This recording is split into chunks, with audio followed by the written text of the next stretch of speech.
Saut dans un canal, collision, la fête en France entre la joie et la mort, image, après le triomphe des Bleus au Mondial, l'ivresse de la victoire, tant à Paris que plusieurs villes de province, a été perturbée par quelques incidents. La fête populaire a été émaillée par plusieurs manifestations de violence, notamment contre des journalistes, et morts accidentelles. Le cœur de Paris bat à tout rompre de bonheur, de même que ceux de Lyon, de Marseille et de plusieurs autres villes. Les Français sont descendus dans les rues avant le début du match décisif d'hier pour se préparer à la fête. Fiers de la victoire de leur équipe au Mondial, ils ont poursuivi les célébrations avec une vigueur renouvelée dans la soirée, après quoi les festivités ont été çà et là perturbées par quelques incidents, interpellations et même morts accidentelles. Ainsi, la soirée festive à Lyon a été interrompue par une trentaine d'arrestations, dont 18 se sont terminées par des gardes à vue, sur la place Bellecour où quelques 20 000 supporters suivaient la rencontre finale France-Croatie sur un grand écran.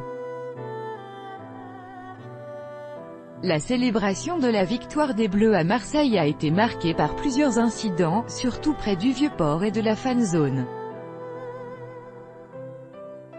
Nombreux ont été ceux à constater que plusieurs manifestations de violence, en particulier des jets de projectiles, ont contrarié l'atmosphère de liesse.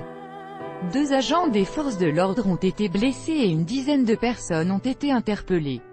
Des incidents ont eu lieu à Ajaccio, Strasbourg et Rouen. À Ajaccio, des bagarres ont éclaté après le coup de sifflet final entre supporters de l'équipe de France, qui fêtait la victoire et des personnes affirmant soutenir la Croatie, sans pourtant faire de blessés, ont indiqué les pompiers et les services de la préfecture à l'AFP. À Strasbourg et à Rouen, des jeunes et des membres des forces de l'ordre se sont opposés sporadiquement. Les forces de l'ordre ont fait usage de gaz lacrymogène pour répondre à un jet de projectiles.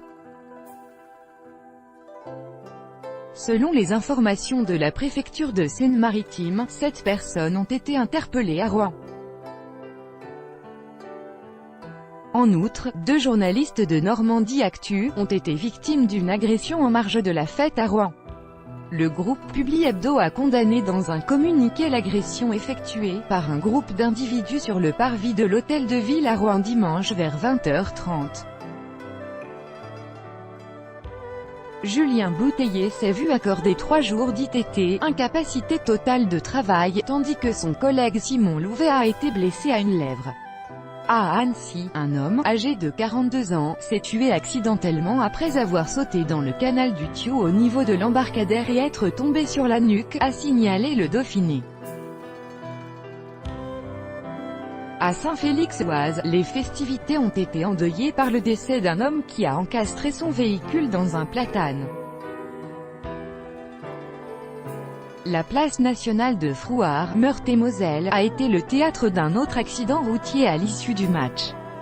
Un motard a foncé sur un groupe d'enfants de 3 et 6 ans puis a pris la fuite. 3 victimes grièvement blessées ont été hospitalisées, a précisé France Bleu. À Saint-Jouard, Haut-de-Savoie, une jeune femme qui se promenait juchée sur un tracteur avec des amis est tombée par terre et a été écrasée par le véhicule, d'après le Dauphiné libéré. À Paris, des groupes de casseurs ont quelque peu gâché la fête populaire spontanément organisée sur les Champs-Élysées. Plusieurs incidents ont été signalés près de l'Arc de Triomphe après 22 heures. Des jeunes, dont certains étaient cagoulés, ont lancé des projectiles et des bouteilles et ont notamment pris d'assaut le magasin Drugstore Publicis. Ils y ont volé de bouteilles de vin et de champagne avant que la police ne les disperse. Un magasin de scooters, avenue de la Grande Armée, a également été vandalisé.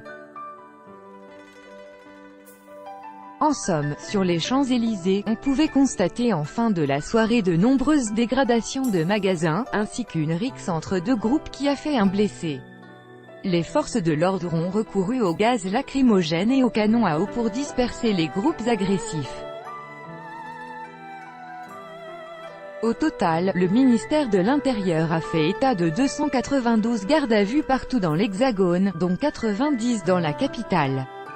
Plus de 800 voitures ont été brûlées, 45 policiers et gendarmes ont été blessés, selon la préfecture de police de Paris.